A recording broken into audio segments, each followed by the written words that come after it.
Eu vou compartilhar com vocês a tela de apresentação.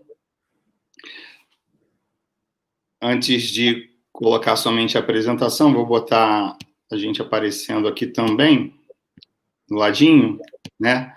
Essa é a primeira live do projeto de desenvolvimento de jogos digitais na educação. A ideia é a gente fazer uma sequência de lives para a gente conhecer um pouco o projeto em si, mas também, principalmente, trazer informações conceituais para a gente dividir com as pessoas do nosso grupo. Professora Miriam, só perguntar uma coisa, a senhora está conseguindo ouvir bem aí? O áudio está bom? Muito bem. Está ótimo. Então, tudo bem. A gente vai dar sequência aqui. Gente, vou começar agora falando para vocês um pouquinho, né? A gente vai falar da apresentação da professora Miriam já, mas eu vou trazer para vocês um pouco de como a gente chegou até aqui, né? A história do nosso projeto. Vou botar a tela inteira para ficar melhor para a gente. Ok.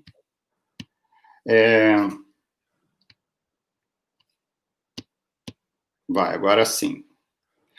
O trabalho que a gente desenvolve, né, no projeto de desenvolvimento de jogos digitais na educação, teve seu início no Colégio de Aplicação da UFRJ. Essa imagem do colégio é uma imagem um pouco diferente. Normalmente, a gente vê, a partir do colégio, a gente costuma ver o Cristo. Eu acredito que essa imagem seja do Cristo, a partir do Cristo, para ver o colégio de aplicação. Quando a gente olha de longe, né, o formato do prédio parece um F, de federal. Né? Eu brinco com os alunos que parece o F de Fernando. Né? Brinco com eles. Lá no colégio de aplicação, em 2007, e a gente está voltando um pouquinho no tempo, lembrando o que estava acontecendo em 2007, né? Foi feito o lançamento do iPhone. Essa imagem aí do Steve Jobs mostrando o iPhone é marcante porque marca uma nova geração, uma ruptura tecnológica para a qual a gente vive hoje um novo paradigma mesmo. Nessa mesma época, a gente teve contato com um software chamado SketchUp. O SketchUp permitia que a gente fizesse construções tridimensionais a partir de modelagem simples. É uma ferramenta gratuita para a gente. E foi com essa ferramenta que eu convidei os estudantes do segundo ano do ensino médio do Colégio de Aplicação para criar uma maquete virtual da escola, para que no ano seguinte, seria 2008, a gente pudesse oferecer para a escola como um presente de aniversário, porque a escola ia completar 60 anos na época. E aí os alunos do segundo ano do ensino médio se empolgaram tanto e fizeram as atividades no colégio de aplicação que a gente denominou Projeto CAP 3D. A imagem que está aparecendo é a imagem dessa maquete virtual que foi feita pelos estudantes do ensino médio na época, utilizando esse software, o SketchUp. Mas, para fazer isso, né, os alunos tiveram que botar a mão na massa. Né? Eles mediram a escola inteira. Aqui aparecem eles na quadra, fazendo medições na quadra. E o que foi interessante dessa proposta foi perceber que o objetivo era criar maquete virtual, mas na execução do projeto, a gente tinha a necessidade de conhecimentos matemáticos, por exemplo, conhecimentos variáveis. Aqui nessa foto aparece um aluno embaixo da quadra, da tabela de basquete, para poder fazer a estimativa da altura. E aqui ele misturou tecnologia com conhecimento matemático para fazer a aferição dessa altura por meio da proporcionalidade. Então, ele sabia a medida da folha para medir a medida da altura dessa tabela de basquete. Ele usou proporcionalidade. Então, o conteúdo surgiu a partir daí. Né? Então, esse projeto me estimulou a entender que o ensino por projeto poderia trazer de forma contextualizada conhecimentos. E aqui estava um exemplo desse conhecimento matemático. E aí, quando a gente terminou essa maquete, os alunos chegaram para mim e falaram assim: Fernando, agora que a gente já tem um modelo do colégio, né, será que a gente não pode fazer um jogo em que a gente corresse, se escondesse dos inspetores, dos assistentes de aluno, ficasse tentando matar a aula e os professores procurando a gente na escola, né? Então, essa ideia do desenvolvimento de jogos digitais partiu de uma demanda dos estudantes. Eu não fazia a menor ideia de como fazer isso, mas eu percebi que o interesse dos alunos poderia ser um bom motivador para isso. E, a partir daí, eu comecei a amadurecer essa ideia e procurei algum programa, né, para eu poder cursar o doutorado que pudesse receber essa ideia, né, de forma mais aberta. Então, o que foi que me trouxe até a professora Miriam Struchin, que é coordenadora do Laboratório de Tecnologias Cognitivas do Instituto NUTS, da UFRJ. E aí eu queria dizer assim, primeiro, da grande diferença que foi para a minha formação acadêmica cursar o doutorado no NUTS, um local em que a gente tinha a possibilidade de interagir com profissionais de diferentes áreas. No programa de doutorado, na minha turma, por exemplo, havia médico, havia psicólogo, havia nutricionista, professor de educação física, biólogo, e a troca de saberes ali foi muito, muito intensa. A professora Miriam, ela conduziu, né, o trabalho, na verdade, ela abriu as portas do Laboratório de Tecnologias Cognitivas para essa proposta que eu tinha, que era uma pessoa que não sabia desenvolver jogos, né, não tinha ferramenta para isso, eu só tinha um desejo de contribuir. Voltando aqui para a tela, eu só tinha o desejo de contribuir com a minha experiência, mas que eu pudesse fazer com que os alunos construíssem o seu conhecimento a partir de um projeto, né? E ao aparecer com essa proposta, né, no NUTS, a professora Miriam acolheu e falou assim: bom, vamos ver aonde isso pode ir, né? A gente tem a ideia aí de poder avançar nesse conteúdo de forma positiva, mas vamos ver o que vai ser desenvolvido a partir daí. E foi com essa abertura, né, com esse pensamento de acolhida do pensar diferente, que a professora Miriam me recebeu no laboratório. Então, eu tenho a grata satisfação de hoje convidar a professora Miriam para ser a primeira pessoa a apresentar, né, na nossa live, um pouquinho da nossa história. A professora Miriam vai trazer para a gente um pouco, não só do que eu recebi, né, no passado, mas principalmente o olhar para o futuro. Isso é um grande diferencial do NUTS. Ele está sempre alguns passos à frente em termos de tecnologia. E a professora Miriam vai falar isso e um pouco mais. Vou passar a palavra para a professora, agradecendo novamente a presença dela e de todos aqui. Professora Miriam, muito obrigado por tudo. A palavra está contigo agora. Bom, boa tarde para todos. Eu agradeço o convite do Fernando para estar aqui hoje. Eu acho que está sendo um ótimo encontro. Eu queria contar para vocês que eu já fui aluna do CAP.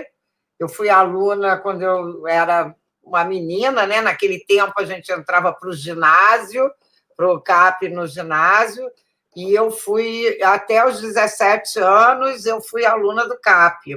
Vivi os anos 60 aí no CAP, que foram muito importantes na minha formação, como pessoa, como cidadã e como profissional, porque sempre foi uma escola de excelência, né, pautada na exploração do conhecimento, na discussão, na abertura.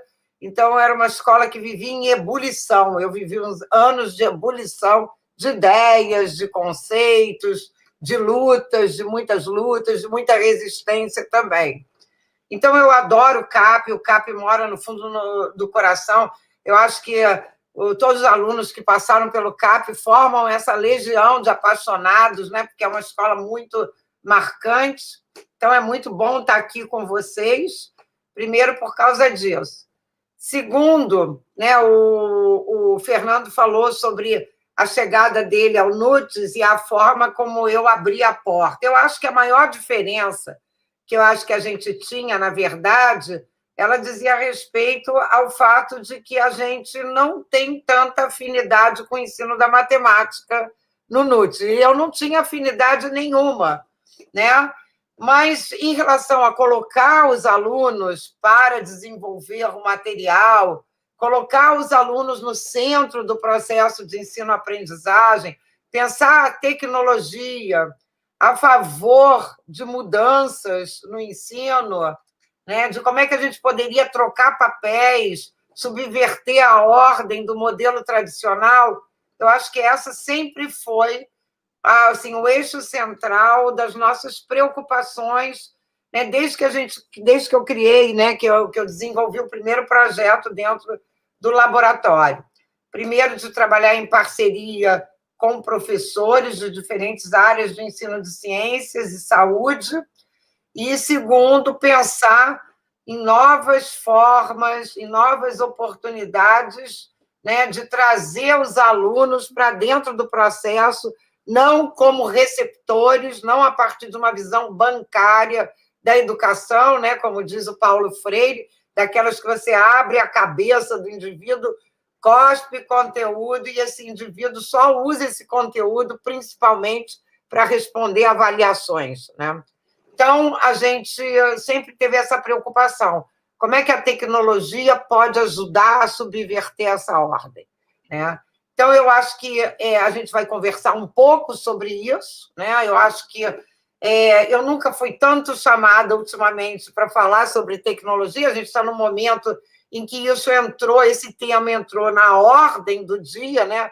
Tendo em vista que nós estamos todos isolados, o número de casos no Rio de Janeiro está piorando. Hoje eu acabei de ler uma reportagem mostrando quão grave e quão alta está a situação do contágio no Rio de Janeiro. Nós não estamos vendo nenhuma atitude, nenhuma decisão, nenhuma política em relação a isso.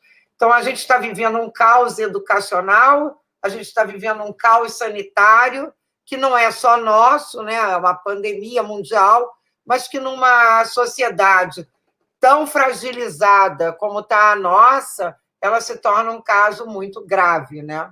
E ainda com outras coisas que ainda estão minando, né, todo o nosso processo aqui de poder se fortalecer e resistir a esse momento.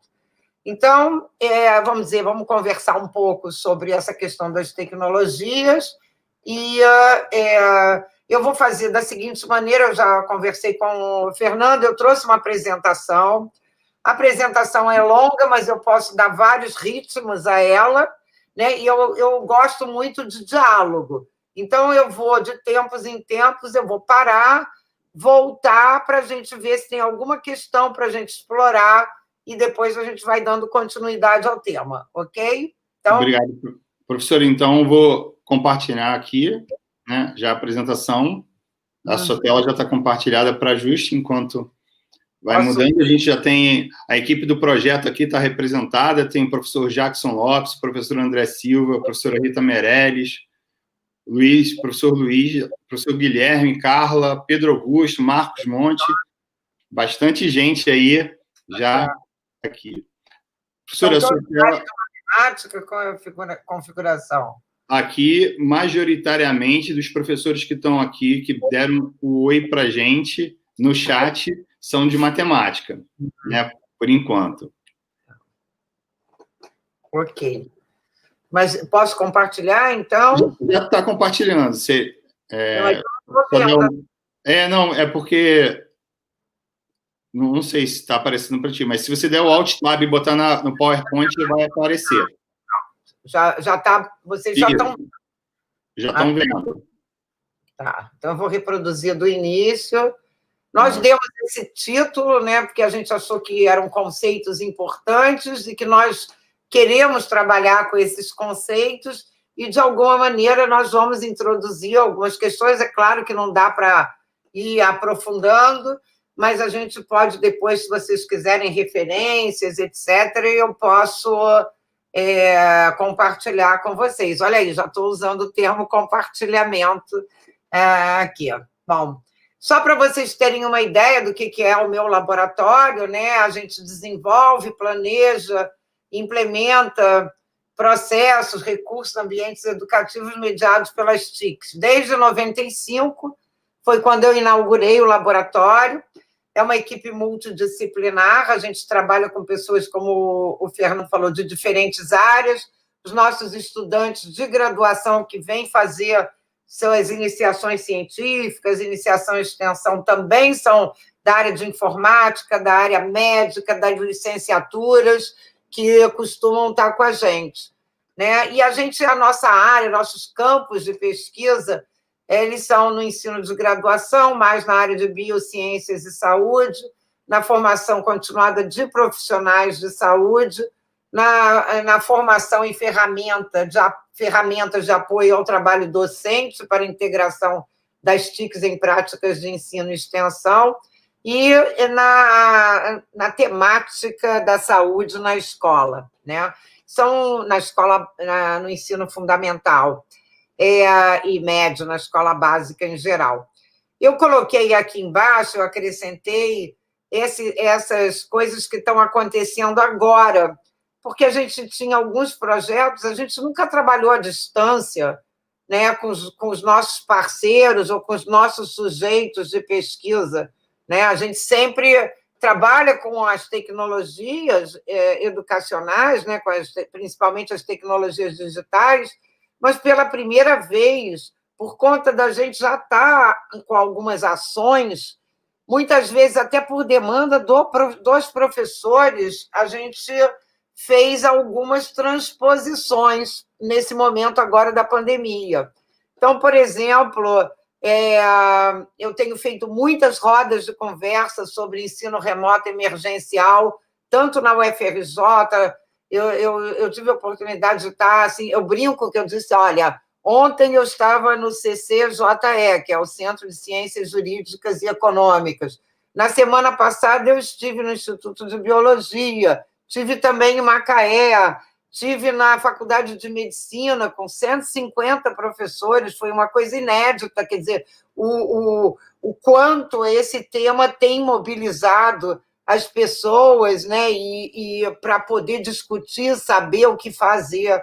Então, eu tenho também tido roda de conversa com meus parceiros no ensino fundamental de escolas, da Secretaria Municipal de Educação, especialmente uma escola que eu já tenho uma parceria muito antiga, há muito tempo, né, que o Fernando conhece, que é uma escola municipal no bairro de Vila Isabel, né? Fora isso, eu continuei alguns projetos. Então, por exemplo, eu dei continuidade ao redesenho da nossa ferramenta, que a gente tem uma ferramenta de construção de cursos online, pensando no ensino híbrido, e não somente, a gente nunca fez assim projetos que fossem totalmente à distância para o âmbito da educação no Brasil, já fizemos alguns internacionais, mas aqui a gente sempre pensa no ensino híbrido, pensa na introdução da tecnologia nas práticas educativas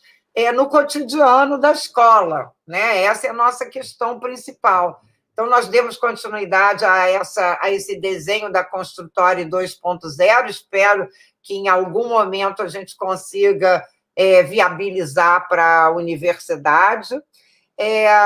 A gente, por exemplo, tinha um projeto que a gente estava fazendo numa escola de ensino médio na Taquara, que era uma pesquisa que uma aluna minha, que é professora de Química, estava fazendo com uma outra professora, não na escola dela, em outro ambiente, sobre o nosso tema. O tema que nós estávamos explorando era a água no ensino de química, discutindo meio ambiente e água, né? Mas o nosso interesse era entender como fazer a química chegar mais próximo do cotidiano, né? E dos problemas que os sujeitos passam no seu cotidiano, para entender que a química é parte da vida e não só uma matéria que eles decoram as fórmulas e as siglas, né? Então, os alunos estavam fotografando e documentando todos os problemas que eles identificavam relacionados com a água no caminho da casa até a escola. E a gente estava organizando esse material para poder, a partir deles, definir como a gente ia trabalhar isso. Nós passamos para o Google Street View, a pedido da professora, que pediu para a gente não, porque até por uma questão de insegurança, logo no primeiro momento, pediu que a gente não deixasse de continuar trabalhando com ela. Então, a gente sugeriu tentar trabalhar com o Google Street View, e deu resultados bastante interessantes, que não são definitivos, porque o que a gente está entendendo é que, quando tem alunos que ficam de fora, nós vamos repetir tudo com os alunos dentro, quando a gente tiver a chance.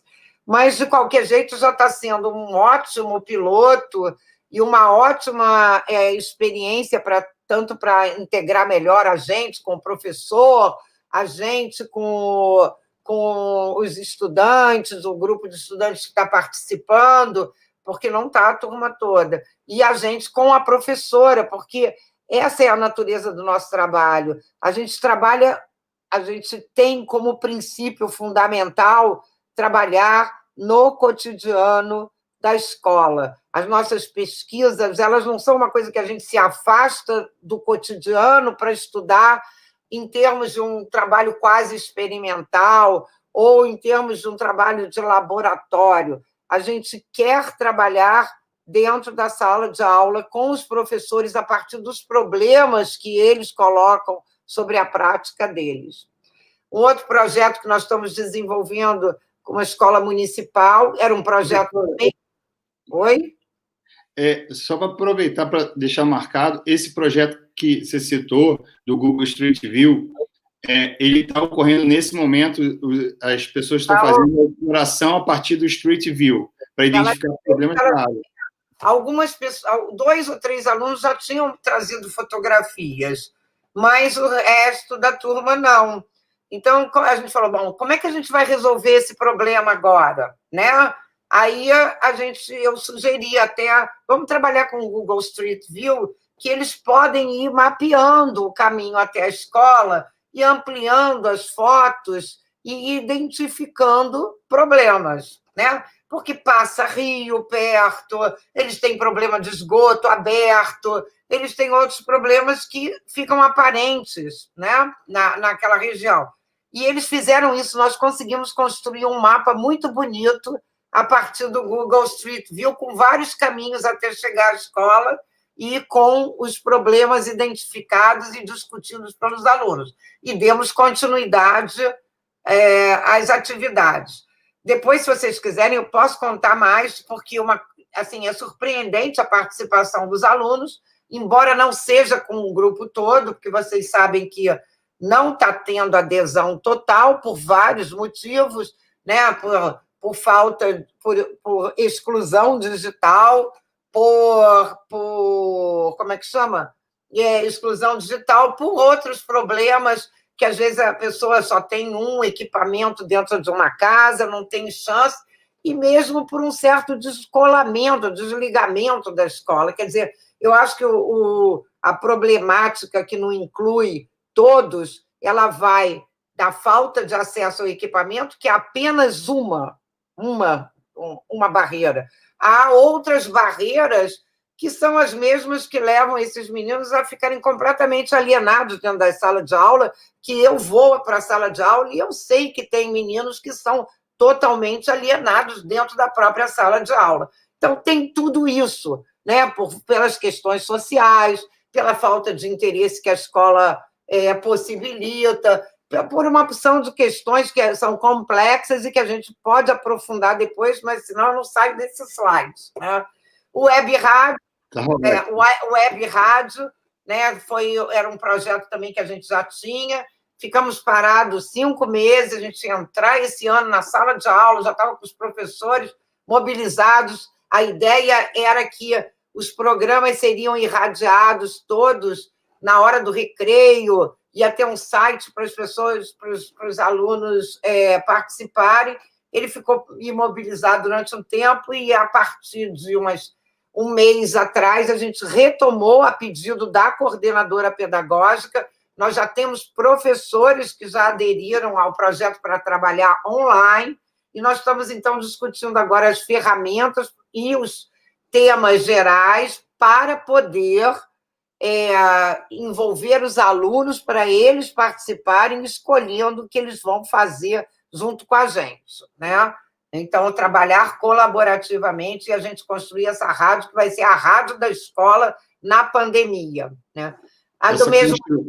Essa construção, né, tem a marca muito forte da participação tanto dos alunos quanto dos professores, né? E eu acho isso muito bacana da proposta. E a gente está vendo, uma coisa que a gente está vendo é que eu poderia até fazer a apresentação sobre isso, que o tema que nos une hoje não é falar do currículo tradicional, mas é falar, por exemplo, da Covid, e todos os professores poderem explorar esse tema, né, de uma forma que seja do interesse das suas disciplinas, porque esse tema mobiliza as pessoas estão antenadas nesse tema.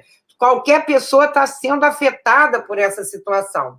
Então, por exemplo, só para citar um exemplo, que ontem foi o máximo, uma professora de português, ela sugeriu que a gente trabalhasse com um grupo de crianças de Angola, que eles fizessem uma interface entre as crianças para entender como as crianças estão entendendo o que é proteger, porque as crianças de Angola vivem o perigo do ebola. Então, poder discutir com eles essa questão do que é proteção pessoal, essas coisas. Então, é uma ideia que surgiu, que a gente botou lá numa lista de possibilidades. Ela tem contatos em Angola, então a gente achou que seria muito rico, porque para os alunos poderem ouvir dessas outras experiências, inclusive de outras doenças que são contagiosas, talvez mais contagiosas e perigosas até do que o próprio Covid, né?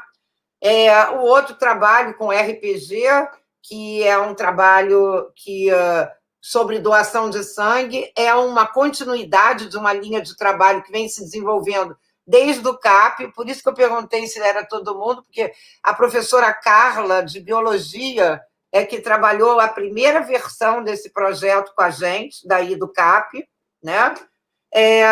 E esse projeto veio se desdobrando com outros alunos, foi uma dissertação de mestrado, e nós transformamos um caso, agora nós estamos transformando num RPG, com todos os tipos de narrativa que eles vão construir, cada um sobre o seu personagem, sobre doação de sangue. Então, ele é um tema sociocientífico, que os alunos vão aprender ciências discutindo aspectos humanísticos, sociais, né, e de solidariedade sobre a educação. E a gente, então, está usando uma plataforma que os alunos usam muito para jogar, né, que é um ambiente social, o Discord.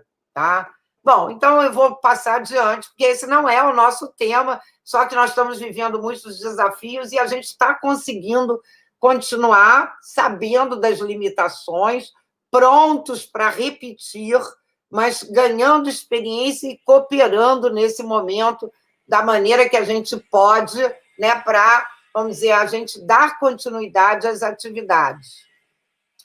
Bom, mas aí eu acho que a gente já falou, por exemplo, olha, botar o aluno no centro do processo.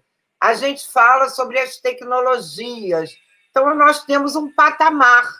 Então, rapidamente, né, eu vou falar sobre esse patamar, que é a nossa perspectiva sobre desenvolvimento e aprendizagem. que é a nossa linha mestra, porque não adianta a gente dizer que trabalha com tecnologia, a gente trabalha com educação e tecnologia, com desenvolvimento, né, e tecnologia, a gente trabalha com aprendizagem e tecnologia.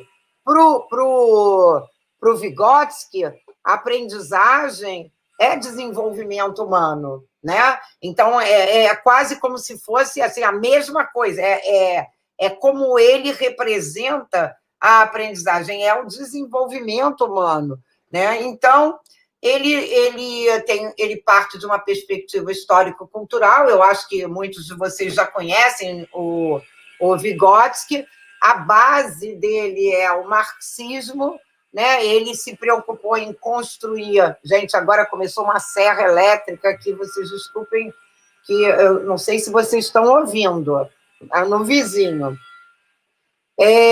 Então, esse processo é um processo que entende como sendo, né, esse processo do homem, da natureza do homem, é ontológico, que o homem ele transforma o meio que ele vive e constrói os seus meios de sobrevivência, né, que é da base do marxismo, e que essa atividade, estar em atividade, atuando sobre seu meio, é uma condição do ser humano, né, transformando o seu meio, e a partir daí ele faz isso, né, mediado por ferramentas que são ferramentas intelectuais, simbólicas, que é a linguagem, tudo, e ferramentas físicas, né, que são os artefatos que você usa para, sei lá, para plantar, para uma enxada que vai tratar da terra, né, que ele vai construindo essas ferramentas para poder atuar sobre o mundo que ele vive, né? Então, essa conjunção, né, entre as ferramentas, a sua relação com o meio ambiente e a forma como ele vai trabalhar junto com as outras pessoas que geram a cultura, né? A partir dessa troca é que geram a cultura. Então, a perspectiva é uma perspectiva histórica do homem, que é um construtor de cultura, né? Então, talvez a melhor representação disso seja o triângulo da atividade, que é um triângulo que foi construído pelo Vygotsky, primeiro numa versão muito simples, foi reelaborado pelo Leontiev, e essa é uma reformulação mais atual, que é feita pelo Engström, que talvez seja o teórico mais importante no momento, que deu continuidade ao desenvolvimento da perspectiva histórico-cultural do ponto de vista teórico, conceitual. Então, a ideia é que a nossa relação principal é o sujeito e o objeto, né? E que ele é mediado pelas ferramentas, mas ele não faz isso sozinho, ele faz isso em comunidade, né? Ninguém está sozinho, e nós pertencemos a várias comunidades, né? Da família, do trabalho, né? E outras das nossas escolhas pessoais, né? Dos amigos, etc., e por aí milhões de outras comunidades, né? E nessa relação existem uma série de organizações, de formas de trabalho e de normas e regras e de pactos que existem dentro dessas comunidades entre os sujeitos para poderem atuar juntos e produzirem juntos e se desenvolverem juntos. Entre eles, a atividade de desenvolvimento humano e de aprendizagem, né? Então, é dentro desse quadro teórico, que, infelizmente, a gente não vai ter tempo de ir muito longe, que a gente pensa também a aprendizagem e aonde a gente acaba olhando a tecnologia. Mas a gente não olha só dessa maneira, vamos olhar os outros aspectos do desenvolvimento da tecnologia na nossa sociedade que vai ajudar a compreender melhor esse conceito. Tá? Hoje, né, vamos falar do cenário atual, a gente está vivendo eu não vou nem falar muito tempo, mas talvez esses 6 aqui pontos de características gerais, a questão da convergência dos meios, a questão da portabilidade, do conectivismo, estamos em qualquer lugar conectados, a ubiquidade, a computação, a lógica, tudo atuando o tempo todo, e a mobilidade que a gente tem, e cada vez com interfaces mais amigáveis, não é isso? Aqui tem um conjunto de ferramentas que, mais ou menos, a gente fez uma classificação. Aliás, isso até foi feita, essa classificação, eu fiz para entrar naquele guia de ensino remoto, e eu aproveitei e ilustrei ele aqui, né? Você tem as plataformas de gerência de sala virtual, né? Eu sou muito favorável ao AVA, ao código aberto, depois nós vamos falar um pouquinho sobre isso também. Plataformas de videoconferência, como essa que nós estamos usando agora, né? Eu não botei essa, mas podia estar aqui. As redes sociais, que são tão famosas e tão populares na nossa vida, fazem parte, né, das nossas formas de comunicação e de expressão. Eu acho que dificilmente, né, vai mudando muito. Né? Agora eu poderia ter posto aqui o TikTok, porque os mais jovens já estão conversando por TikTok por meio de vídeos. Então, eles estão se expressando, eles estão construindo coisas, eles são autores, entendeu? Dentro do meio que eles vivem. E aí nós, como educadores, temos que pensar como a gente pode valorizar esse potencial dos alunos, não é verdade? E você tem as diferentes mídias e os seus lugares para armazenar, de modo que... Ih, meu Deus, toda hora ele aparece uma mensagem. De modo que você pode usar um PowerPoint e guardar no SlideShare sem precisar de ter nenhuma plataforma ou local. Você pode ter um podcast, um vídeo, um canal no YouTube, e nós temos no FRJ a ferramenta Pantheon, que é um repositório institucional muito pouco explorado para recursos educacionais, e eu ando parecendo a pastora do Pantheon ultimamente, porque eu acho que nós temos que potencializar tudo que é da universidade, tudo que é de código aberto, tudo que vai botar a dispor, e menos ser consumidores de uma outra cultura que vai olhar tudo que a gente está fazendo, talvez até dominar as coisas que a gente está fazendo, como a gente tem visto está acontecendo com o Zoom, né? Como a gente tem visto está acontecendo com outros aplicativos, né? Invasões, como é que chama? Aquelas coisas, pegar dados, etc. e etc. Bom, e, em geral, né, o uso das tecnologias de informação e tecnologia, informação e comunicação, né, elas estão aí. Como a gente viu no triângulo, se eu fosse voltar aqui no triângulo para vocês, deixa eu voltar aqui rapidinho, né, o que a gente entende? Que toda atividade ela é mediada por ferramentas, de acordo com essa teoria. Ela é mediada por ferramentas, né, e essas ferramentas, como eu falei, elas podem ser materiais ou simbólicas. Então, eu acho que a gente precisa entender o papel das tecnologias dentro do contexto educativo com base nesse olhar, né? Porque a própria tecnologia, ela tem os dispositivos, mas esses dispositivos, eles contêm linguagens. E essas linguagens, então, elas não são só ferramentas físicas, mas também são ferramentas simbólicas. E nós vamos discutir um pouco isso também. Então, existe uma relação intrínseca entre você pensar a teoria da atividade e a mediação, né, e entender que todo o processo educativo é mediado, né? Até no ensino remoto ou no ensino à distância, quando você está falando isso, ou o ensino ele é mediado pelas tecnologias de informação e comunicação, que faz essa ponte,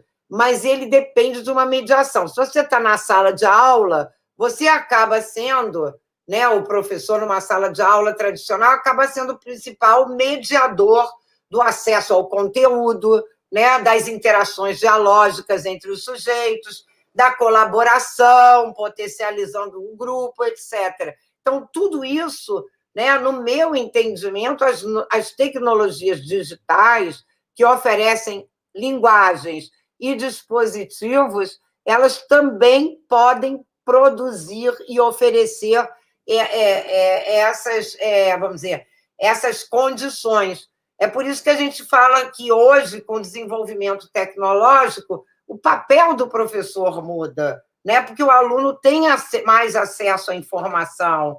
Né? Agora, muda também outras coisas que a gente precisa entender do que a gente quer dos nossos alunos na hora que eles têm acesso à informação. Né? A posição crítica, serem capazes de buscar fontes, de questionar a informação, etc., etc. Né? Então, de um modo geral, quando a gente vai pensar, poxa, eu vou usar essas ferramentas tecnológicas para mediar o processo educativo, né? O que elas podem me oferecer? Você tem um contraste, né? Por exemplo, o giz, o quadro negro, você sabe que ele serve para isso. Ele serve para a sala de aula, para dar aula, ele tem estabilidade na função dele, ele tem transparência na função dele e é fácil de entender. O computador, as tecnologias digitais, não. Elas não são necessariamente feitas inicialmente para o processo educativo, né? Então, elas podem ser usadas de diferentes formas, elas adquirem significados diferentes para diferentes sujeitos, né? Elas podem simular outros meios, né, mais difíceis de aprender. Então, você tem que fazer uma transposição, né? O professor tem que pensar numa transposição entre o uso genérico que é feito na sociedade para você fazer as coisas corriqueiras do seu cotidiano, para pensar essas ferramentas do ponto de vista, né, pedagógico, para dar uma dimensão educativa a esse processo, uma dimensão de desenvolvimento, né, intelectual, cognitivo, né, desse estudante e do grupo de estudantes. E outra questão do desafio que tem para os professores, de uma maneira geral, independentemente, né, se ele vai usar para ensino remoto ou para integrar as suas práticas presenciais, é o fato de que elas mudam muito rápido, né? A gente tem vivido uma mudança muito rápida. Você vê, hoje os jovens usavam o Facebook, agora depois passaram para o Instagram. Hoje eu estou vendo muita gente se comunicando via TikTok. Então, essas coisas vão mudando muito rápido, a gente precisa se adaptar, e isso é um desafio para a gente, né? Mas eu acho que o fundamental nesse processo, entendendo que toda ação educativa é mediada, não é verdade? Que ninguém aprende sozinho, né? Que não é uma coisa espontânea, é entender que essas ferramentas que das tecnologias, elas não são só instrumentais, elas são para além do instrumental. Elas têm uma dimensão de linguagem. Então, você tem linguagens visuais, você tem linguagens mais textuais, você tem simulações, você tem desempenho de papéis, você tem milhões de outras coisas que podem ser usadas nesse processo e que, certamente, elas vão pautar a maneira como nós vamos aprender os diferentes fenômenos. Se a gente dá uma folha de tabuada para o sujeito e ele vai repetir aquela tabuada, ele vai aprender de uma maneira. Se ele for usar outras ferramentas, ele vai aprender de outra maneira. E se ele for usar problemas, ele vai ter agregado outras linguagens que estão permeando os problemas. né? Então, tudo isso são linguagens, não é mudar de um instrumento. Eu falo na frente da sala de aula e agora, com a tecnologia, eu vou falar a mesma coisa igual, da mesma forma, com esse potencial todo de linguagens que estão... Eu estaria usando a ferramenta como um instrumento e não como uma ferramenta com dimensão de linguagem, com diferentes formas de entender o problema, de entender o mundo. Gente, quando eu falo isso com a tecnologia, não quer dizer que a gente não possa fazer isso no presencial sem tecnologia. Eu estou falando de conceitos educacionais. Acontece que as tecnologias digitais elas estão oferecendo essas condições para a gente. Então, vale a pena explorar, até porque os nossos alunos, e a gente sabe que tem pessoas que vivem num campo de exclusão, mas eles já conhecem essas linguagens, já estão interagindo com essas linguagens. Então, é muito importante a gente também partir deles.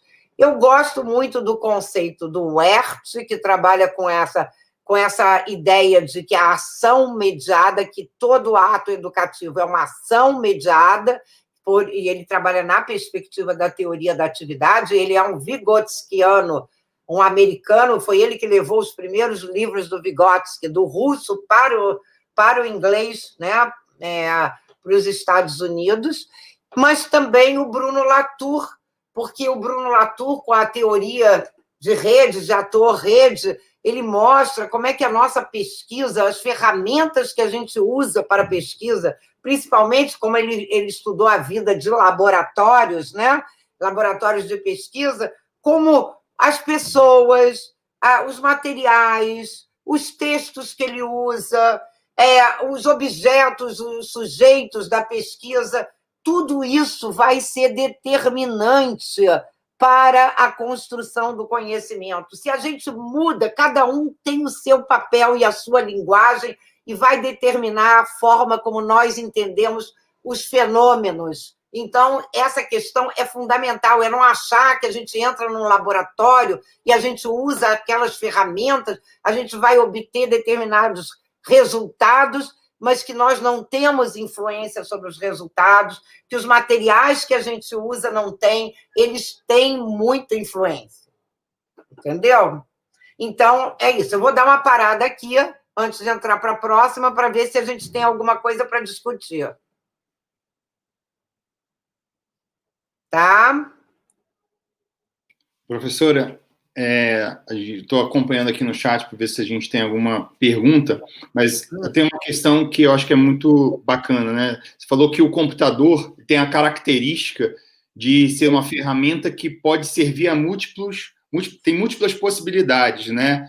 Eu lembro do Papert se referir ao computador como Proteus das máquinas. Tá lá, a transparência eu botei, tá lá, Protean, ele é Protean, exatamente. Ele serve para 1 milhão de coisas. Isso. Vamos dizer assim.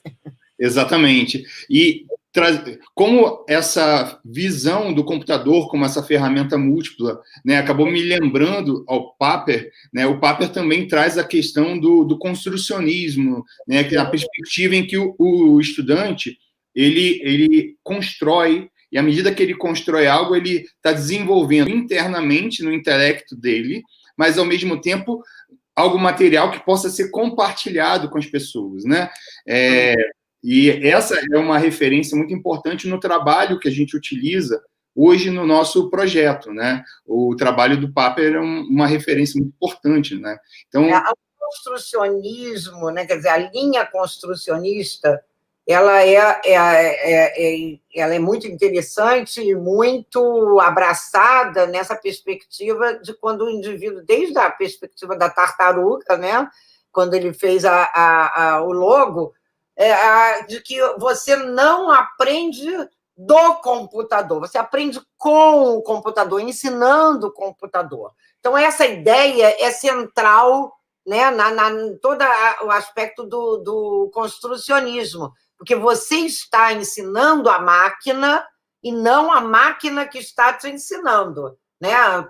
Assim, então, foi uma ruptura muito grande, porque os primeiros computadores eram máquinas de ensinar, eram máquinas que davam certo, errado, que o discurso que abrangia isso era de que os professores vão ser muito melhor do que os professores, porque eles vão ter toda a paciência do mundo, porque o aluno vai poder errar 20 vezes e repetir 20 vezes o mesmo erro, até que ele aprenda, entendeu? Porque a máquina vai explicar 20 vezes, e pode até ter 2 ou 3 formas de explicar um erro, né? Então, a ideia era que o aluno é um agente passivo e que ele vai ter um professor que vai ser uma máquina de ensinar. Só que a visão construcionista ela é exatamente ao contrário. O aluno aprende ao ensinar a máquina, ao ensinar e a planejar o que ele vai fazer com aquela máquina, e ele vai estar no controle da situação, e não controlado pela situação.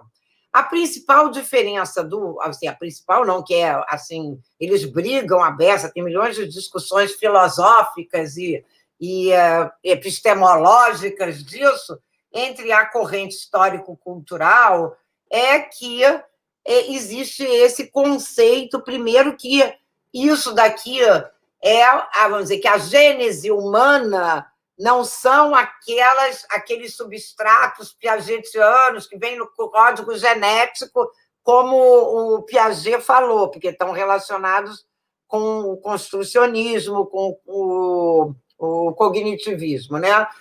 A principal diferença é essa relação da construção da cultura, né? Do homem construindo a sua cultura, né?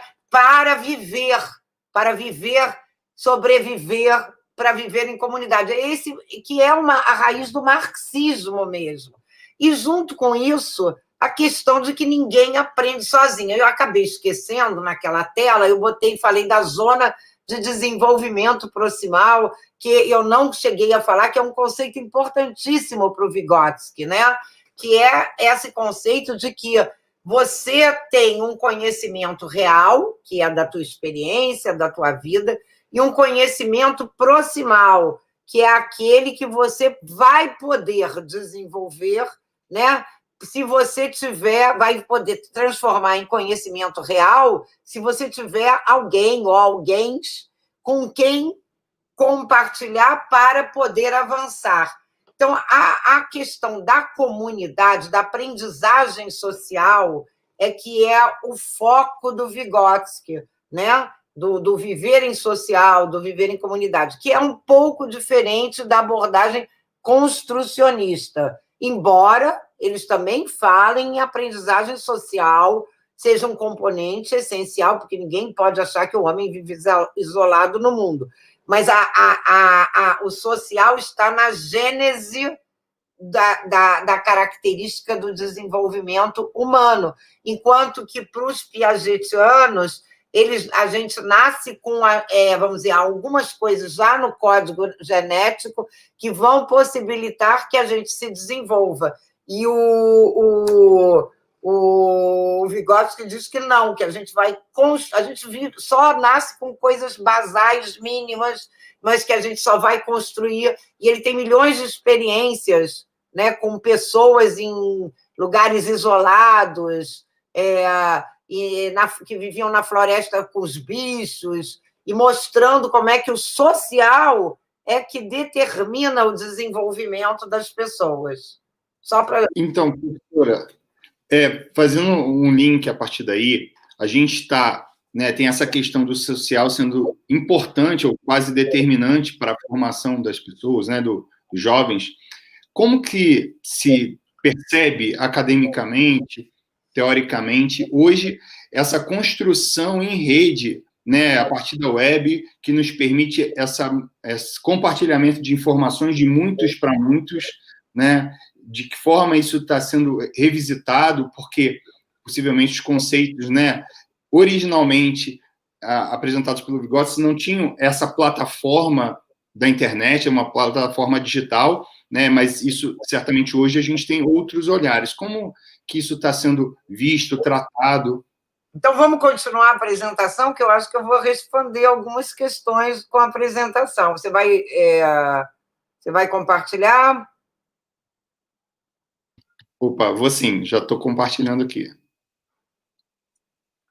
Bom, então a gente pode passar, assim, desses conceitos, né? Então, outra... Ui, peraí, que eu acho que eu fui demais. Né? Eu acho que o que a gente vê, então, nesse desenvolvimento todo é que o que isso tem mexido de uma maneira geral, que a gente tem visto... Peraí, só um instantinho, só para eu ter certeza. Assim, que essa relação espaço-tempo nas mediações, ela está assim, se modificando, né? Você tem diferentes tipos de mediações, síncronas, assíncronas. Aliás, isso nunca se discutiu tanto como no momento atual. A sinergia entre vivências presenciais e à distância, ou seja, eu acho que a gente não precisa levar em conta toda a distância, a gente tem algumas experiências que são presenciais, que devem ser levadas à distância, né? A educação à distância clássica é que pensava na descontinuidade geográfica, mas o ensino, a educação, ela nunca pode estar longe de uma relação dialógica, senão não é educação, a gente vai estar falando de outro assunto que não seja educação, né? Então, essa questão de, às vezes, a gente está perto, às vezes, a gente está longe, hoje as tecnologias fazem com que essa distância ela seja apenas geográfica, talvez não dialógica, talvez não afetiva, e existem várias formas de se relacionar também. É claro que eu não estou dizendo que é melhor ou que é pior, eu estou dizendo que são outras formas de se relacionar e que nós já estamos convivendo com isso no nosso cotidiano, então nós não podemos negar que isso existe.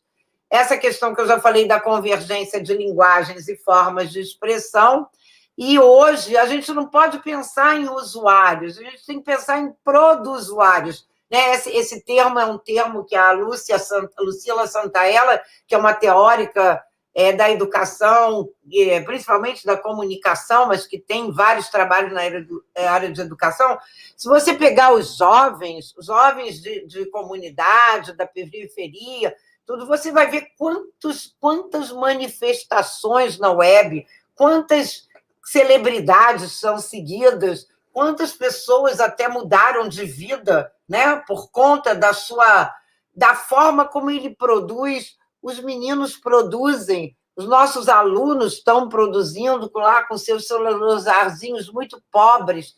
Outro dia eu tive uma reunião, eu faço parte de um grupo de pesquisa que é ligado à Open University, mas com várias universidades do Brasil, de uma pesquisa que a gente faz junto, e um professor da Universidade Estadual da Bahia estava contando que ele trabalha com desenvolvimento de aplicativos, né, nas comunidades, e ele estava contando que ele conseguiu juntar alunos de 8 escolas públicas do sertão da Bahia e para trabalhar com software do MIT, de produção de aplicativos, e que ele ficou surpreendido, porque lá no MIT eles sugerem usar computador, ninguém tinha computador, e todo mundo produziu nos seus celulares pobres, e fizeram trabalhos lindos. Aliás, vai ter uma live com eles, se vocês quiserem, eu passo o link, que eles vão apresentar o trabalho deles, eu acho que é essa quinta-feira, amanhã. Eu posso passar para vocês. Um trabalho lindo que ele faz, eu conheço, vale a pena ver. Né? Eles fizeram aplicativos sobre Covid para as suas comunidades. Bom, e a outra questão é a questão que a gente ainda vive, que é um desafio, que é a inclusão, que não é só digital, né? A gente fala, a inclusão é social, é econômica, é cultural, né? Nós vivemos numa sociedade que é assim, muito, muito injusta, né? Assim, pautada na fome, na miséria, uma educação, então, agora que a gente está passando assim, um momento horroroso e drástico, então nós temos esse desafio, mas eu tenho muitas coisas a dizer sobre isso. Por quê? porque eu acho que as pessoas, mesmo quem não está incluído hoje, já sofre a influência da cultura digital, né? O Pierre Levy, que é um filósofo francês, ele falou, olha, as pessoas estão construindo, as pessoas estão se comunicando, as pessoas estão vivendo nesses espaços virtuais, estão trabalhando, isso é o que a gente chama de cybercultura, né? Então, a cybercultura, ela já faz parte do nosso cotidiano, e faz parte do cotidiano de quem está incluído e que está produzindo, que está participando, e de quem não está produzindo e que não está participando.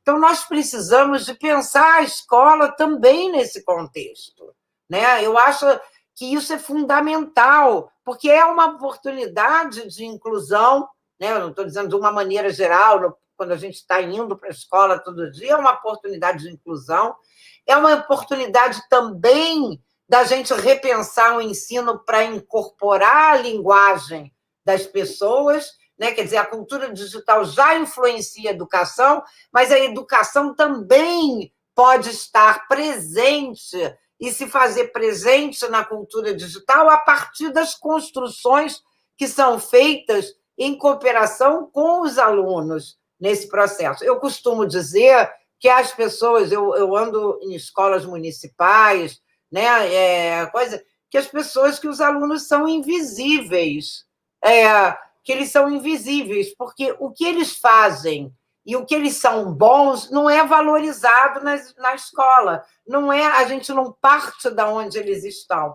Então, eles são pessoas que são excluídas da sociedade, excluídas socialmente, às vezes com condições de vida ruins, né? Às vezes o pai está excluído do trabalho, a mãe está excluída do trabalho, e nós não estamos enxergando eles dentro da escola, porque a gente está só pensando no currículo e não no desenvolvimento. Então, eu acho que a gente tem que integrar essas coisas, a gente tem que repensar esse processo, né? Então, eu posso dar alguns exemplos para vocês que eu acho que são fundamentais.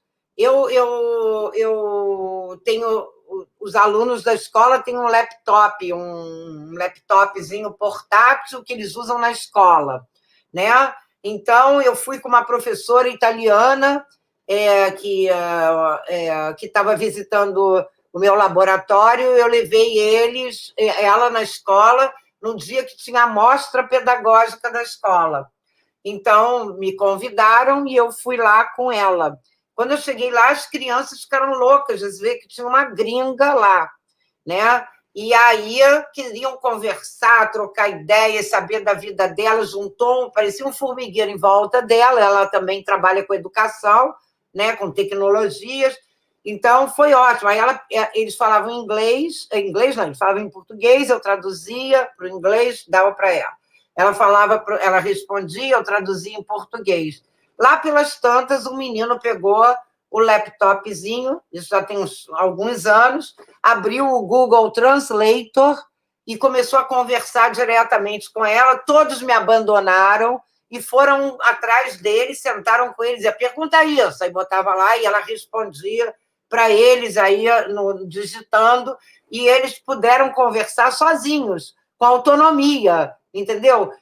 Aí eu comentei com a coordenadora pedagógica. Olha lá o que está acontecendo. Aquele menino, que eu não me lembro mais o nome, fez isso, isso, isso. Ela falou, não acredito que esse menino fez isso. Ele é desligado, ele é isso, ele não faz nada, ele não sei o quê, ele não sei o que lá. Esse menino, ele tem um espaço que é dele e que não é enxergado. Então, olha como é que ele foi criativo, inventivo, resoluto, deu uma solução para o problema, integrou a tecnologia sozinho, botou e fez as mediações necessárias. E ainda levou a escola, todos os colegas, todos juntos. Esse menino é um invisível, eu considero esse menino um invisível da escola, porque provavelmente as coisas que ele pensa, porque ele não faz o dever, ele não sei o que, ele não sei o que lá. Mas tem alguma coisa que a gente precisa resolver. Se ele faz tão bem isso, como é que a gente não parte da onde ele faz bem para repensar a prática, para ele chegar e dominar essa linguagem escolar que é tão necessária para ele passar pelos rituais da vida dele, né? Então, eu acho que essas coisas. Um outro exemplo que eu acho que é super importante é o trabalho da Terezinha e do David Carré, que escreveu um livro que se chama Na Escola 0, na Vida 10, que eles estudaram os meninos de rua, né? Vocês são professores de matemática, é interessante como esses meninos eram capazes de fazer operações sofisticadas de matemática na rua, mas não eram capazes de dominar a linguagem formal da matemática. Então, eles nunca aprendiam, eles sempre eram reprovados na escola, porque eles não tinham condições. Mas é porque eles não têm competência? Eu não acredito. Eu não acredito. Eu acho que eles têm uma maneira de operar seus cálculos que é motivado pela vida deles, pelas necessidades pessoais deles. Então, isso é que deu ferramentas, eles construíram as próprias ferramentas para resolver seus problemas, mas a escola precisava de enxergar isso para trazer eles para aprenderem a matemática que eles precisam aprender, para poder arranjar emprego, para poder estudar na faculdade, para poder terminar o segundo grau, o primeiro grau, sei lá, ensino médio, que nem fala mais segundo grau, né? Essas coisas. Então, mais ou menos, eu acho que essa questão é muito importante, essa questão cultural, a gente levar em conta isso, o contexto de vida. A gente vive num país com muitos problemas, muitos problemas. A gente sabe que muitas pessoas que não estão chegando também no ensino presencial, no ensino virtual nesse momento, também é porque não tem a mesma, vamos dizer, a mesmo incentivo dentro de casa para a aprendizagem, porque estão se sentindo estigmatizados, que não vão dar em nada. A gente já criou isso na nossa sociedade. A nossa sociedade é muito cruel e nós precisamos tentar superar isso pela educação. Professora Miriam, aproveitar esse gancho para colocar o seguinte.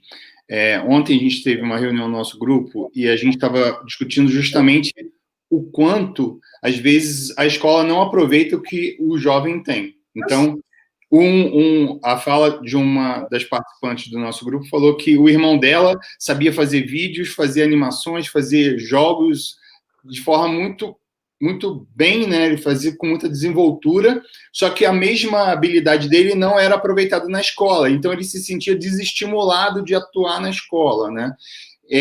A gente costuma dizer na escola, né, que a escola prepara para a vida, mas eu acho que a gente tem que voltar com a escola para a escola aprender o que é vida, né? E aí depois a gente voltar a tentar fazer isso.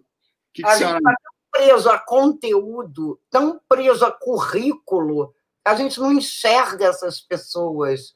Eu não estou falando de um CAP, eu não estou falando de um colégio Santo Inácio, sei lá, São Vicente de Paula, entendeu? Que tem uma visão, que tem uma teoria, uma escola parque, que tem uma teoria por trás. Eu estou falando do ensino fundamental, que atende as crianças mais carentes, e que elas estão se comunicando nos seus contextos, nas suas comunidades, nos seus territórios. Elas têm formas de reconhecimento dentro desses lugares, elas têm linguagens e elas estão... Você vê quantas pessoas saem atrás de um, sei lá, passinho, não sei o que, vai no rolezinho, entendeu? Vocês já chegaram no shopping center num dia de rolezinho? Entendeu? Que eles vão atrás de uma celebridade da web. É uma coisa impressionante, parece um formigueiro de jovens, entende? Quer dizer, eles estão se comunicando, a gente tem uma sociedade que tem um grupo que ainda não está incluído, mas mesmo quem está excluído, que não entra na estatística, ele já está dentro da cultura. É tão importante a gente entender isso. É tão importante a gente lutar para que eles possam ser construtores também dessa cultura, entendeu? Tão importante que a escola precisava de dar esse espaço. Eu não estou dizendo que a gente vai deixar de ensinar a matemática formal, porque ela é importante para a vida também profissional, principalmente dessas pessoas que não têm família para sustentar, que vão ter que buscar empregos e que querem melhorar a sua vida. Mas por que, por exemplo, não pode partir do que eles sabem resolver de problemas matemáticos da vida para adquirir? Não, já começa com os símbolos, já começa com a linguagem formal, impondo uma linguagem que não é dele. Por que não vai fazer uma passagem? A gente está trabalhando com linguagens. A gente está o tempo todo trabalhando com linguagens, com formas de pensar, com maneiras de se expressar, né? Então, eu acho que é isso que é a grande questão. Eu acho que a tecnologia não é a panaceia, não é o que vai resolver, mas a tecnologia ela possibilita que a gente traga essa discussão para dentro da sala. O que eles estão vivendo fora com a tecnologia, a gente não consegue nem enxergar e nem valorizar dentro da sala. Então, eu Perfeito. tenho essa questão. Então, colocar aqui um slides, uma mensagem. Você perguntou se a galera queria o link daquele projeto de desenvolvimento de aplicativo, né? O professor André disse que quer. Eles vão fazer a Caroline Fortunato, né, elogiou os projetos apresentados, né? E, enfim, a gente está aqui com algumas questões. Avançamos aí, já temos 1h10 de live. Não sei quanto tempo que a gente ainda tem. A gente pode andar mais um pouquinho? Mas é isso que eu ia falar, a gente pode pelo sim. Menos mais uns 10, aí eu corto um pouco, porque eu poderia ficar aqui 5 horas. Mas eu sei disso. Eu adoro conversar sobre isso. Eu adoro compartilhar. É pena que não tem essa interação assim, não dá para ver todo mundo, eu não consigo ver todo mundo, né? Aqui, o professor André colocou. Professora Miri, muito obrigado. Muito especial ouvir uma professora que é uma pesquisadora de ponto, extremamente inteligente, atualizada e, sobretudo, conhece a escola dos brasileiros. Se eu não conhecesse a escola dos brasileiros, eu não seria uma pesquisadora de educação, como você diz aí, de ponta, que eu não sei se eu sou, mas não poderia ser uma pesquisadora. Não poderia, entendeu? Mas a sua participação, né, na escola básica, e isso eu acho que é um diferencial da sua atuação, porque a parceria, por exemplo, né, que citou, que você foi a campo, né, viu os alunos interagindo com a pesquisadora. Esse contato íntimo, né, próximo, na verdade, ele é muito, muito importante para a pesquisa, porque muda o nosso olhar. Por isso, aí voltando para o trabalho que a gente desenvolve no Colégio de Aplicação, né, a gente faz um trabalho de pesquisa, de ensino, de extensão integrado, que a gente, de fato, olha na prática o que está acontecendo. E, ao mesmo tempo que a gente desenvolve uma coisa na escola, a gente está encaminhando, levando para outras pessoas e refletindo sobre a própria prática. Isso é muito bacana. Se vocês quiserem, um dia eu posso combinar com vocês, com o grupo de vocês, se a perspectiva de vocês é essa, para a gente discutir um pouco a pesquisa baseada em design, Educational Design Research, que é a metodologia, a linha metodológica principal que eu trabalho dentro, porque ela pressupõe essas questões. Ela pressupõe que a gente esteja dentro da escola, para fazer um desenvolvimento para a escola. Ela pressupõe que a gente esteja junto com os professores que estão lá na linha de frente, enfrentando todos os problemas educativos, sociais, com os alunos, entendeu? Porque é a partir dessa discussão que a gente vai poder propor soluções, pensar em modelos de ensino para a gente poder, junto com o professor e colaborando com o professor, aplicar na prática e acompanhar a evolução dessa aplicação. Então, é esse que é o sentido da minha pesquisa, é assim que eu pesquiso. Muito bacana, muito bom. Inclusive, a minha aula magna, né, que eu dei agora no concurso de titular, foi para falar disso, né, para explicar os desafios do pesquisador que faz essa pesquisa engajada dentro, quais são os grupos, né, assim, quais são os desafios que ele tem em cada etapa, porque ele tem o desafio da prática, vamos dizer, do contexto, do paradigma daquela instituição, daquela comunidade, e ele tem o desafio do pesquisador que quer contribuir com conhecimento para um campo. Então, esses paradigmas todos que acabam acontecendo. Posso continuar ou vocês... Não, certamente a gente vai querer, sim. A gente vai marcar um outro dia para essa parte, mas você pode continuar na apresentação. Uhum. Pode continuar a apresentação até o ponto que você acha legal para a gente terminar hoje. Você tem como... Fica à vontade, tá? Vou colocar aqui para você já compartilhar o slide novamente. Tem que fazer Então, eu queria chegar aqui, porque quando a gente fala disso, né, eu acho que também não dá, a gente está falando de cybercultura, a gente também está falando de um ambiente onde as pessoas são autoras, onde as pessoas podem ter acesso à informação, então que a gente precisa romper algumas barreiras, né, e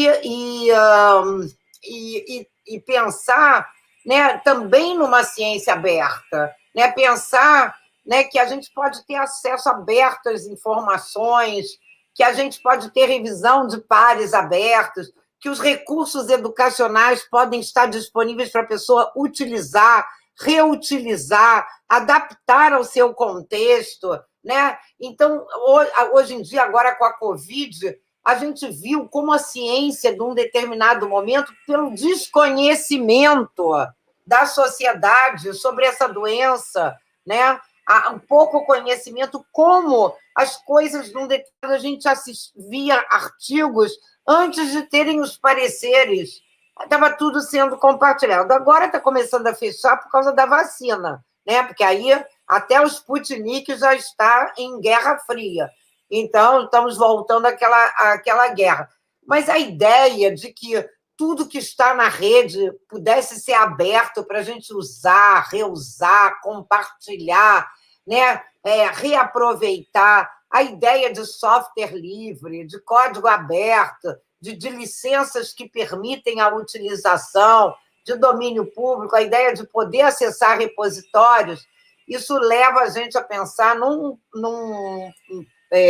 pesquisador da área de educação, da nossa área, que é muito interessante, que ele trabalha com esse conceito de ética hacker, né?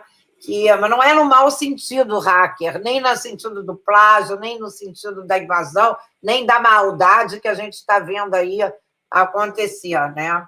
Aliás, eu acho que a maldade ficou meio quieta um tempo, agora ela está voltando a todo vapor, né? Depois da agressão ao jornalista, e hoje eu já vi tanta mensagem mentirosa que já passou pela rede familiar que eu fiquei até nervosa. Bom, a rede, então, ele pensa nisso, né? Quer dizer, que a gente poderia estar construindo essa rede de colaboração, de democratização, e ele faz esse antagonismo entre copyright, que é o que a gente vive, né?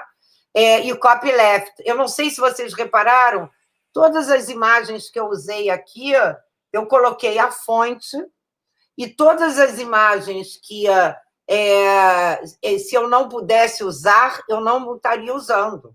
Eu tentei ver qual era o tipo de licença que tinha, né? Porque hoje em dia, como as coisas ficam em lugares abertos, a gente tem que se cuidar, a gente não pode... Mas por quê? Porque a gente está, por mais que seja para compartilhar com vocês, um grupo de professores que não tem nenhum fim acadêmico, a gente não pode burlar certas legislações que, vamos dizer, privatizam todo o conhecimento, e isso é uma coisa muito séria, né?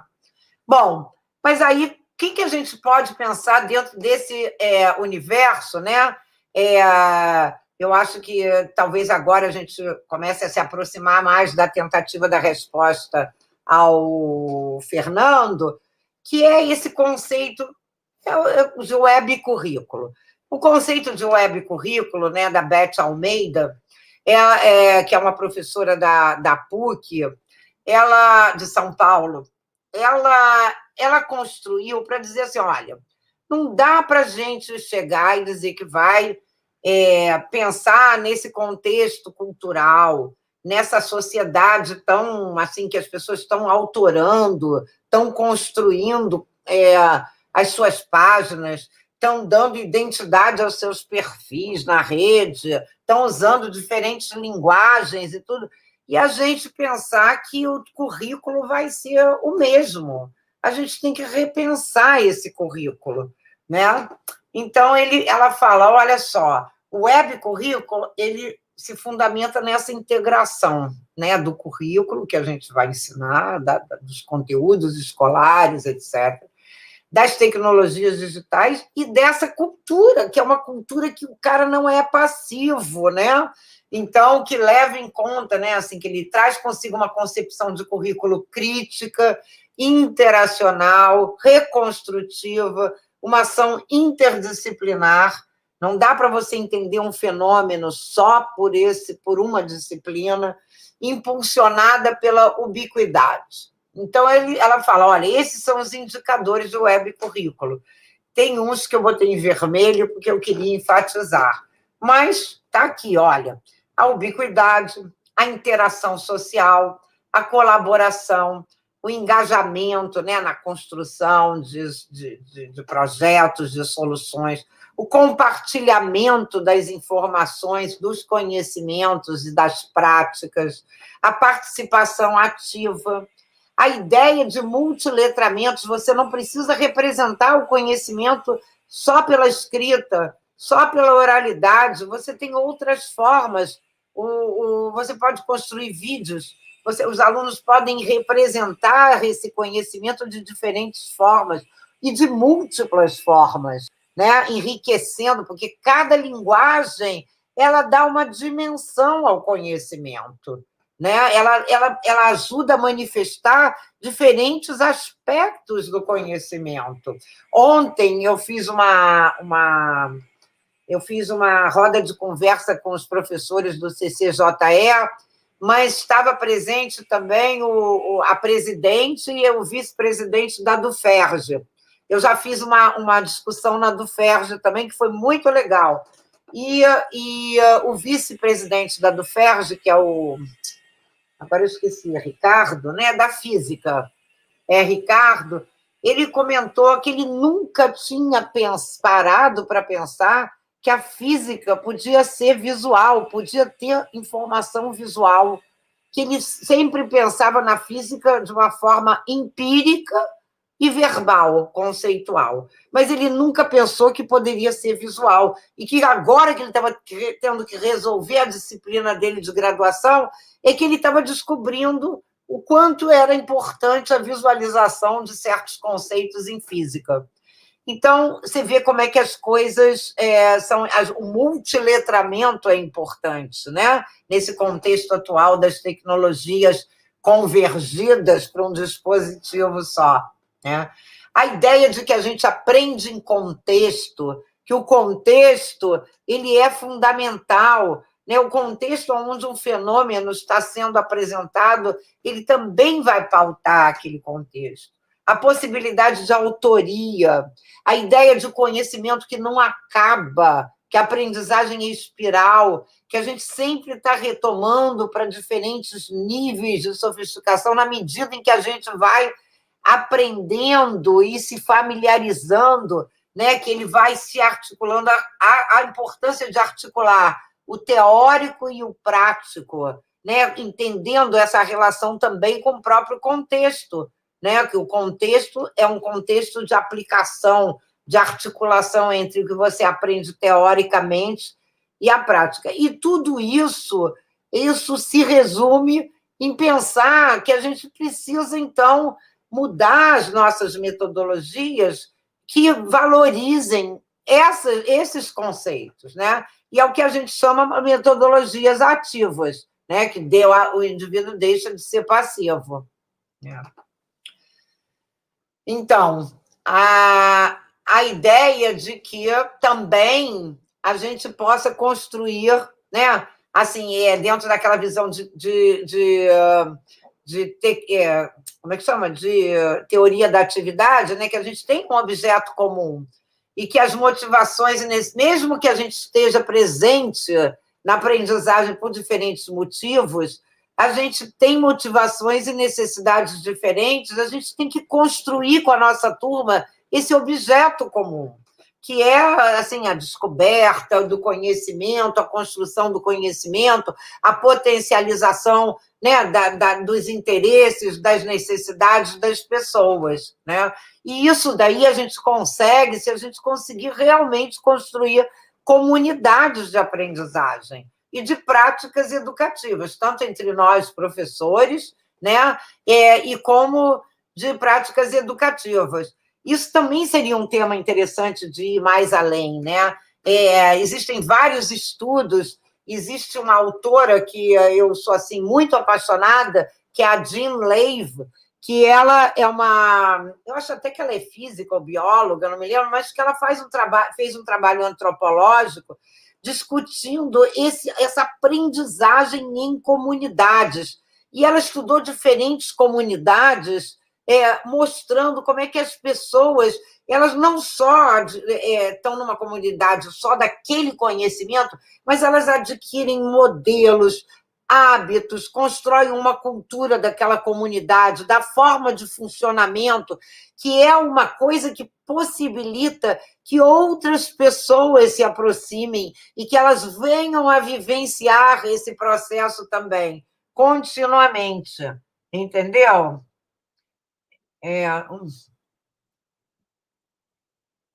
Só um instante. Pronto. Claro, valorizando a diversidade, valorizando os conhecimentos diferentes, as capacidades e os interesses. Tem trabalhos maravilhosos, eu queria citar aqui exemplos, mas a gente não tem mais tempo. Eu acho que eu já dei tantos exemplos que acabo me alongando, né? E a outra questão é a questão da apropriação dos meios e das linguagens, tanto de forma individual, que cada um vai se expressar, como compartilhada também, né? E as metodologias ativas, né? O que elas são? Nada mais, nada menos do que são metodologias que mobilizam os alunos, promovem reflexão coletiva no grupo. Então, o ensino é centrado nos alunos, assumem agência sobre a sua aprendizagem. Há um reposicionamento do professor, que não é mais a fonte de informação. Toda frase que eu leio, eu me lembro de um bom exemplo, eu não posso... Aprendizagem que seja situada, né, significativa, eu acho que eu já falei, mas eu acho que eu gosto muito disso. O que são as ações de um web currículo a partir de uma perspectiva ativa, né? De forma situacional, realizar algum tipo de atividade, envolver-se no próprio aprendizado, refletir sobre ele, usar e recriar recursos variados, interagir com seus pares e recorrer a eles como recursos para aprender, ou seja, trabalhar em grupos, né? Trabalhar colaborativamente, construir conhecimentos e usar a criatividade como sendo elementos fundamentais. Aqui tem uma lista de algumas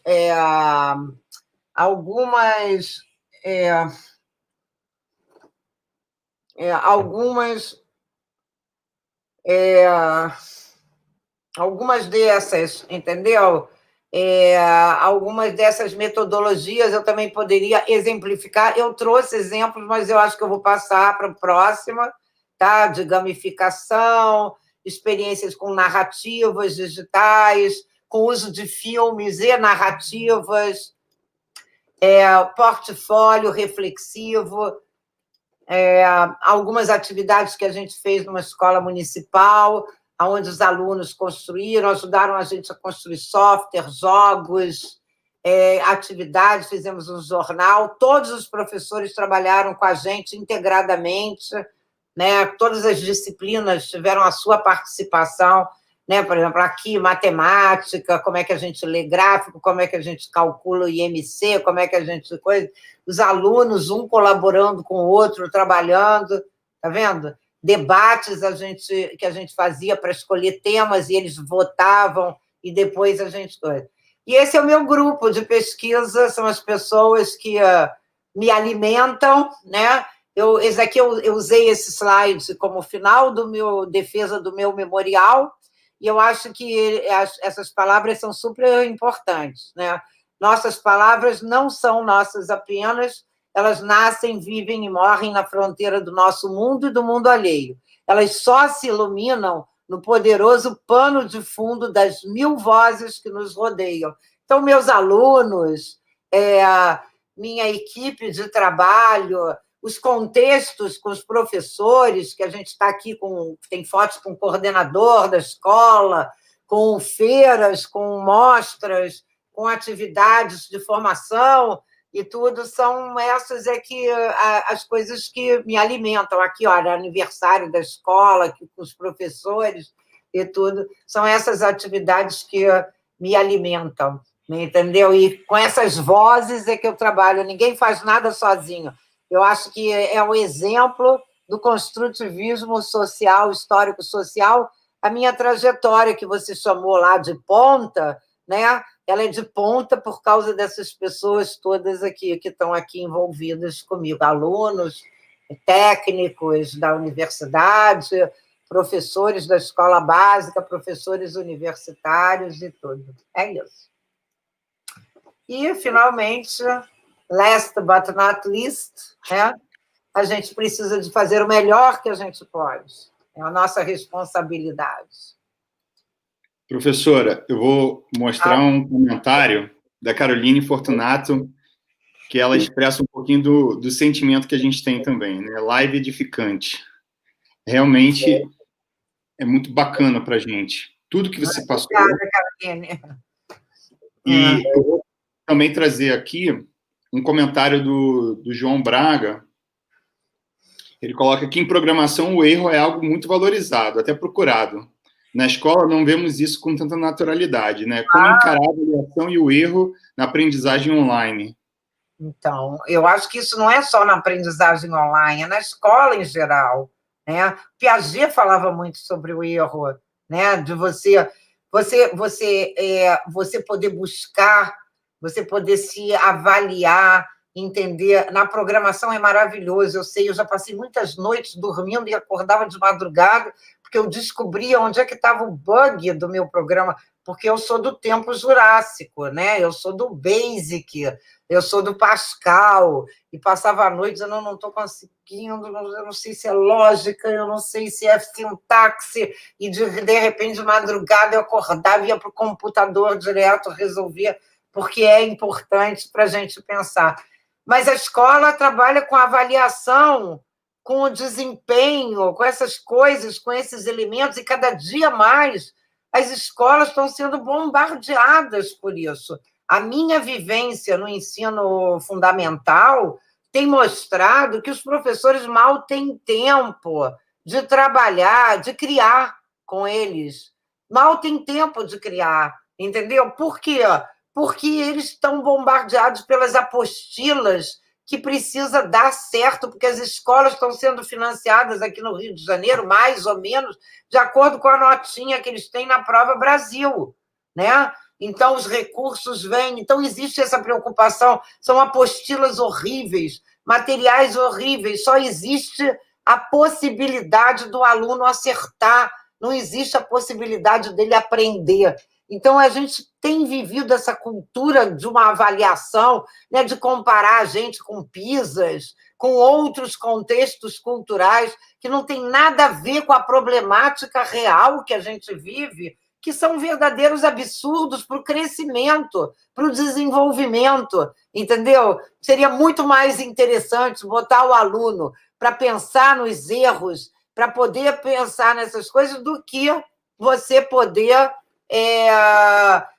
trabalhar por avaliação, entendeu? Às vezes os professores ligam para a gente, eu tenho muitos alunos que são bolsistas de C, de extensão, que são de licenciandos de biologia, né? Até pela proximidade, pela temática lá no fundão e tudo. Então, às vezes, a professora ela liga para mim e fala: olha, a gente está sem professor de biologia há 3 meses, vai ter Prova Brasil daqui a 1 mês. Dá para você pedir para alguns dos teus alunos virem aqui para passar a apostila para os alunos? E a gente colabora com isso. A gente colabora, claro, porque isso é uma pressão que a escola tem, entendeu? Mas a gente sabe que os alunos não estão avançando com isso. que isso não vai mudar a vida, a percepção e interesse dos alunos pela escola. E a gente vive uma falência da escola, entendeu? A gente vive uma falência da escola, do ensino fundamental. Eu não estou falando de escolas feito CAP, Pedro II, que os professores têm uma carreira completamente diferente, têm uma condição de trabalho.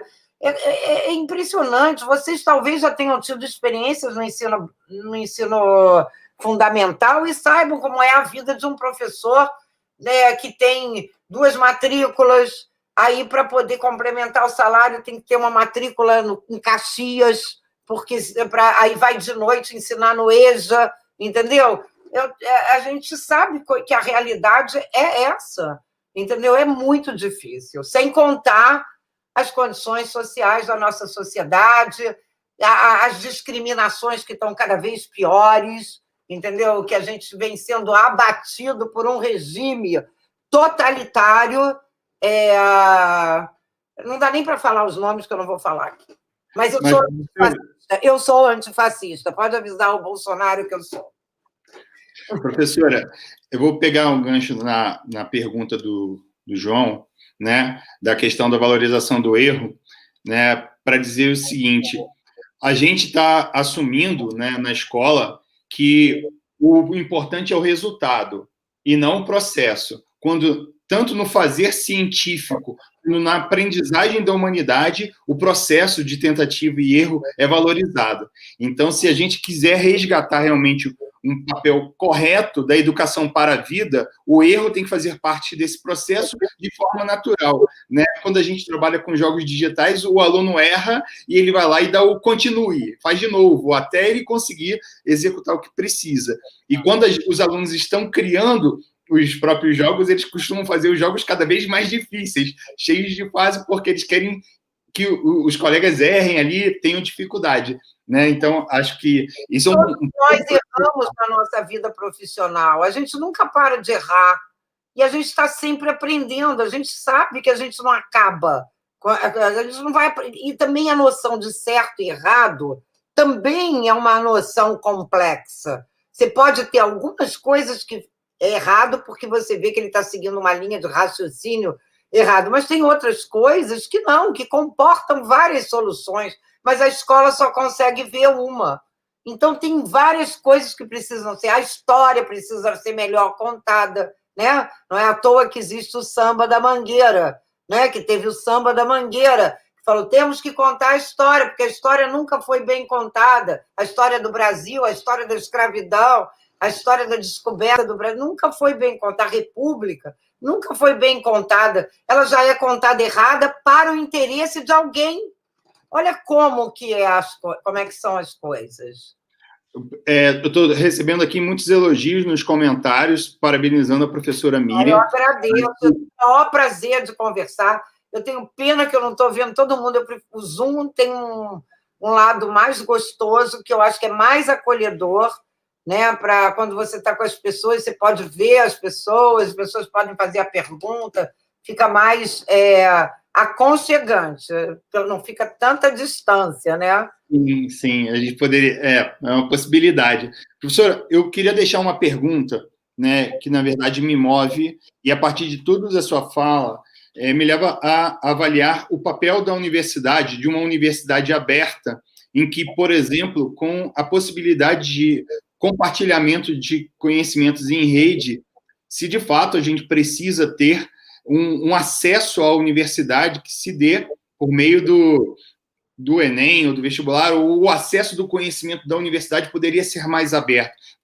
Você citou a ideia da ciência aberta, né? Esse fazer essa aprendizagem no âmbito acadêmico, ela poderia ser mais aberta em rede também, né? Mas eu acho que sim. Eu acho que essa deveria ser uma preocupação da UFRJ. Ontem a gente discutiu bastante isso lá. Eu acho que é uma missão da universidade estar cada dia mais próxima da sociedade. Essa não tem a menor dúvida, né?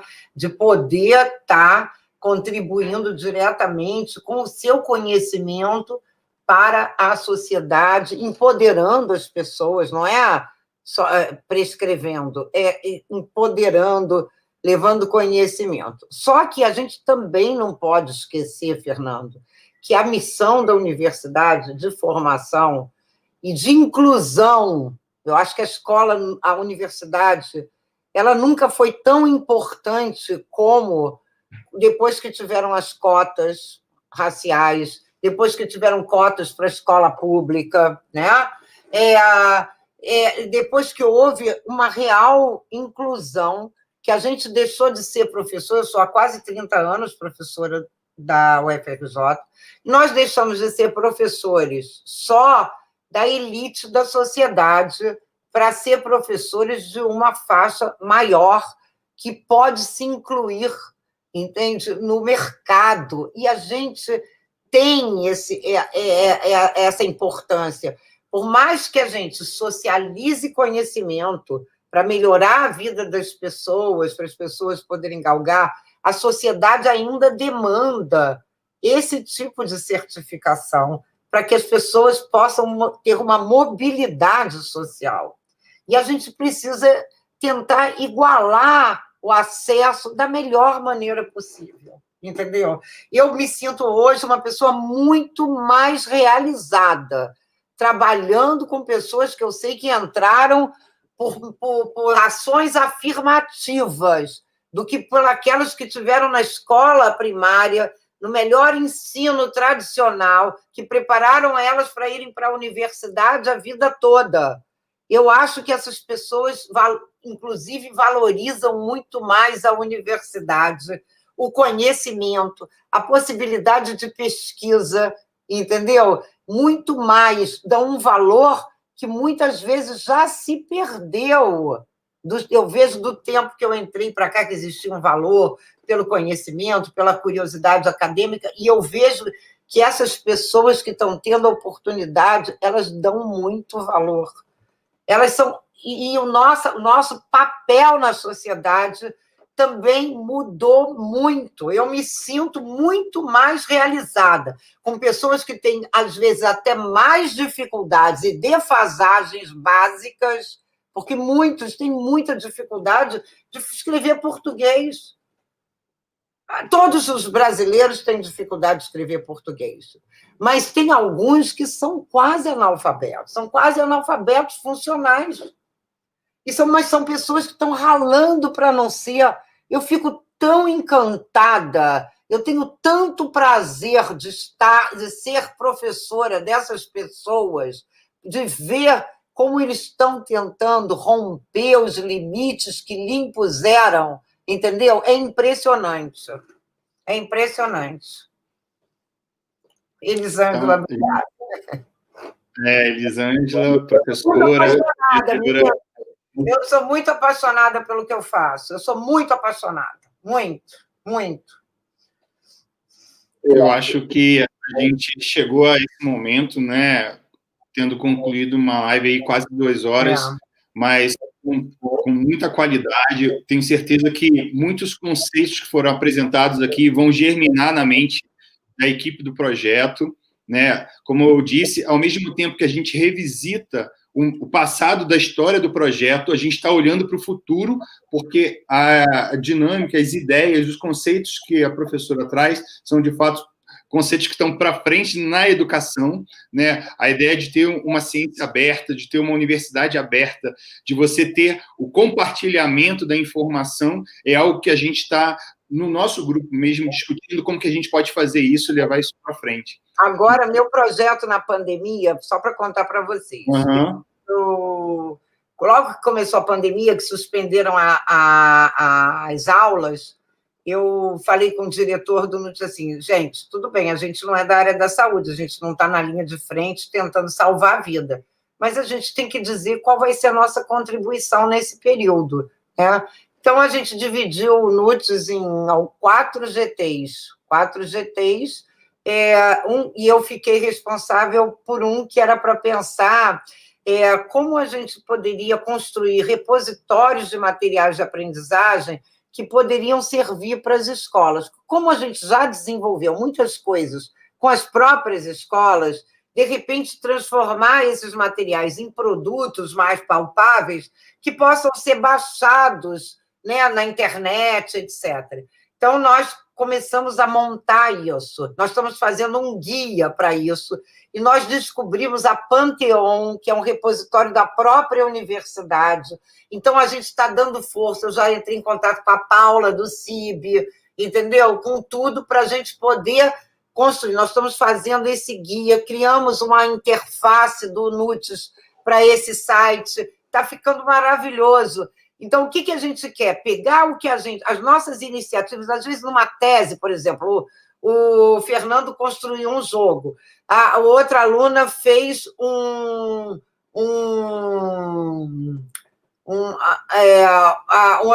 a Judite, minha aluna, né? A própria, eu ia falar dela, ela fez uma oficina de meme,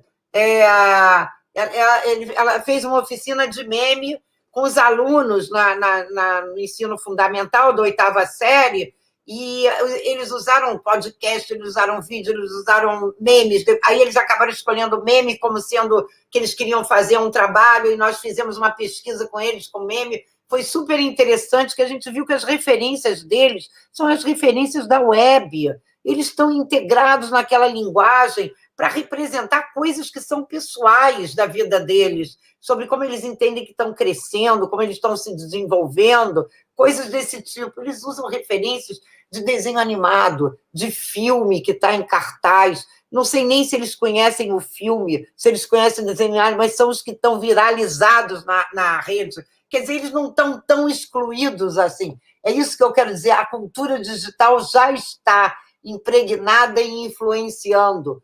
Entende? O que acontece é que a gente, então, pode transformar essa oficina num guiazinho, quem quiser pegar e levar para o seu contexto, o professor que quiser usar, fazer com os seus alunos. Então, a gente está construindo essas coisas para se transformar em produtos, porque era a nossa contribuição para o período remoto.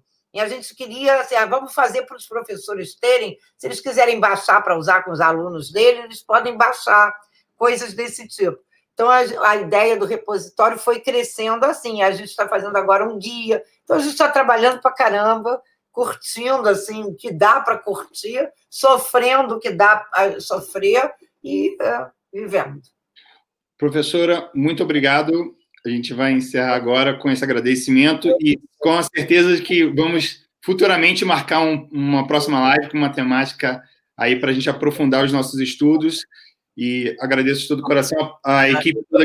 Eu estou à disposição de vocês, sempre que vocês quiserem, e o laboratório todo está à disposição de vocês. Se um dia a gente pode marcar com um grupo de vocês também, que quiserem ir um dia lá no nosso grupo de pesquisa, que é às quartas de manhã, hoje a gente teve, de repente a gente faz uma integração um dia para conhecer um ao outro, pode ser uma atividade legal. Certamente. Muito obrigado. Leve o meu carinho para todos do NUTES, um espaço que eu tenho no coração, que foi muito importante para a minha carreira acadêmica e para a constituição desse grupo como um todo. Então, é isso, gente. Obrigado, boa tarde. Obrigada.